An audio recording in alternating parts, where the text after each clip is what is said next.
Haridwar jewellery showroom में डकैती इस वर्ष की सबसे बड़ी आपराधिक घटना है। हम इसे चुनौती के रूप में ले रहे हैं। डीजीपी उत्तराखंड अभिनव कुमार ने हरिद्वार में पत्रकारों से बातचीत में ये बात कही है।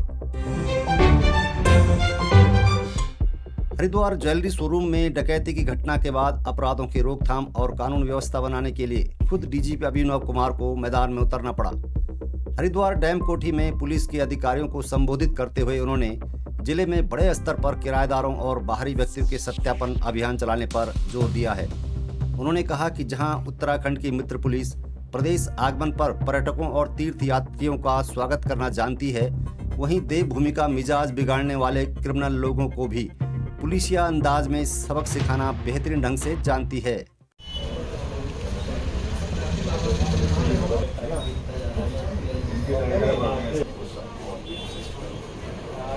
उत्तराखंड के पुलिस महानिदेशक श्री अभिनव कुमार हरिद्वार पहुंचे, जहां उन्होंने ज्वालापुर में हुई डकैती की घटना का जायजा लिया। इस दौरान डीजीपी घटना को लेकर काफी सख्त दिखे। उन्होंने घटनास्थल का निरीक्षण कर घटना की विस्तार से जानकारी ली और पीड़ितों को भरोसा दिलाया कि पुलिस जल्द ही इस मामले का खुलासा करेगी। डीजीपी ने हरिद्वार के पुलिस अधिकारियों के साथ बैठक की, जिसमें उन्होंने जिले की कानून व्यवस्था पर चर्चा की और अधीनस्थ अधिकारियों को सही तरीके से काम करने की हिदायत दी। उन्होंने ये भी बताया कि हरिद्वार पुलिस और एसटीएफ के बेस्ट अधिकारी इस मामले को सुलझाने में जुटे हुए हैं और जल्द ही इस मामले का खुलासा किया जाएगा। बैठक में अपराधों की रोकथाम और कानून व्यवस्था को मजबूत बनाने के दिशा निर्देश दिए गए। उन्होंने किराएदारों और बाहरी व्यक्तियों के सत्यापन के लिए विशेष अभियान चलाने और हर जानकारी की जांच पड़ताल पर जोर दिया। इसके साथ ही अधिकारियों को आपसी समन्वय और त्वरित सूचना संप्रेषण की आवश्यकता पर बल दिया, ताकि अपराध नियंत्रण में सफलता हासिल हो सके।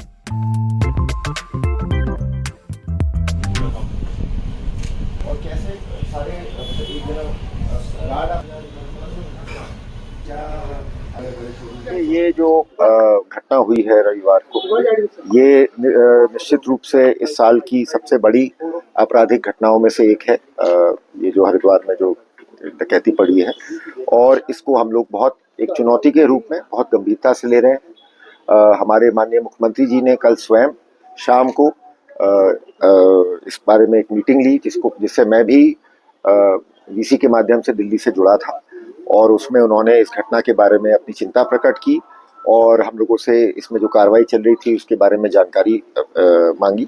अब चूंकि ये एक ऑनगोइंग इन्वेस्टिगेशन है और हमारे लिए बड़ा महत्वपूर्ण इन्वेस्टिगेशन है, तो इसलिए मैं आप लोगों के माध्यम से सार्वजनिक रूप से इसके बारे में अभी तक जो हमको सुराग मिले हैं उनके बारे में मेरे को जानकारी देना उचित नहीं होगा।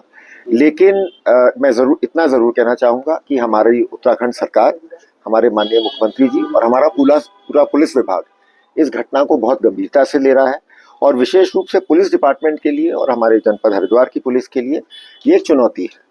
और लेकिन ये चुनौती भी है और एक अवसर भी है ये हमें ये दिखाने का कि बाहर के से आने वाले अपराधी ये ना समझे कि उत्तराखंड किसी भी तरह से, देखिए ये देवभूमि है और यहाँ हम नॉर्मली आने वाले सभी पर्यटकों का और तीर्थयात्रियों का स्वागत करते हैं, लेकिन इस प्रकार के जो दुस्साहस करेंगे, जो बदमाश चाहे हमारे पड़ोसी राज्य के हों, कहीं से भी आए हों, तो उनका भी हमें पुलिसिया ढंग से स्वागत करना आता है। और इसमें हमने अपनी बेस्ट टीम लगा रखी है, हरिद्वार पुलिस के अफसरों की भी और हमारी एसटीएफ की भी।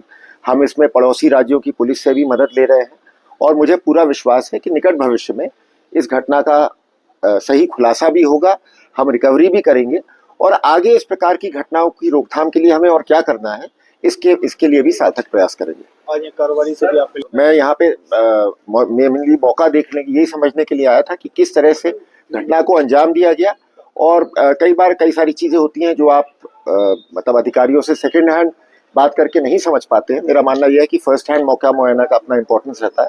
तो और यहाँ पे जो जिनकी दुकान में ये घटना हुई उनसे भी मैंने बातचीत की और उनसे भी अपनी संवेदना प्रकट की, अपनी चिंता प्रकट की, और उन्हें भी आश्वासन दिया है कि जल्दी इस घटना का खुलासा होगा। सर, जो सराफा देखिए ऐसा है, अलग अलग जगह सराफा बाजार जो होता है वो अलग तरीके से उसका लेआउट होता है।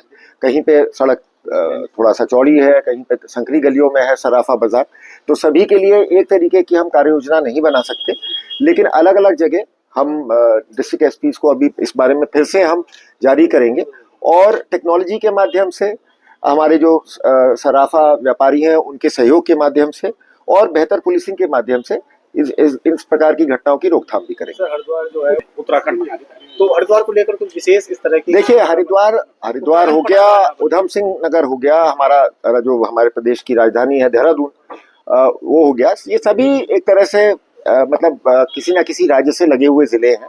तो इन सभी में बाहरी राज्यों से बहुत अधिक संख्या में पर्यटकों का, तीर्थयात्रियों का, रोजगार के लिए लोगों का डेली आवागमन रहता है। तो अब उसमें वो संख्या इतनी अधिक है कि हर एक पे नजर रखना मेरे ख्याल से व्यवहारिक नहीं है, संभव नहीं। लेकिन इसमें हम और चिन्हित करके इसमें अपनी पड़ोसी राज्यों की पुलिस के साथ बेहतर तालमेल करके इस पे भी ठोस कार्य योजना बनाएंगे। डीजीपी साहब, ये सारी तो देखिए चेन स्नैचिंग हो गया, ये हो गया, इनका रात्रि गश्त से तो मैं नहीं समझता उतना कोई लेना देना है।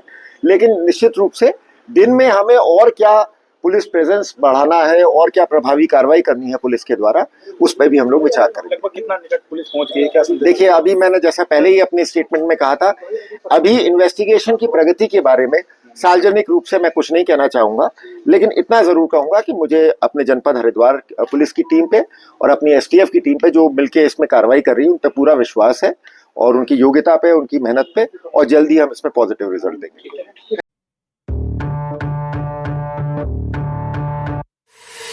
उत्तरकाशी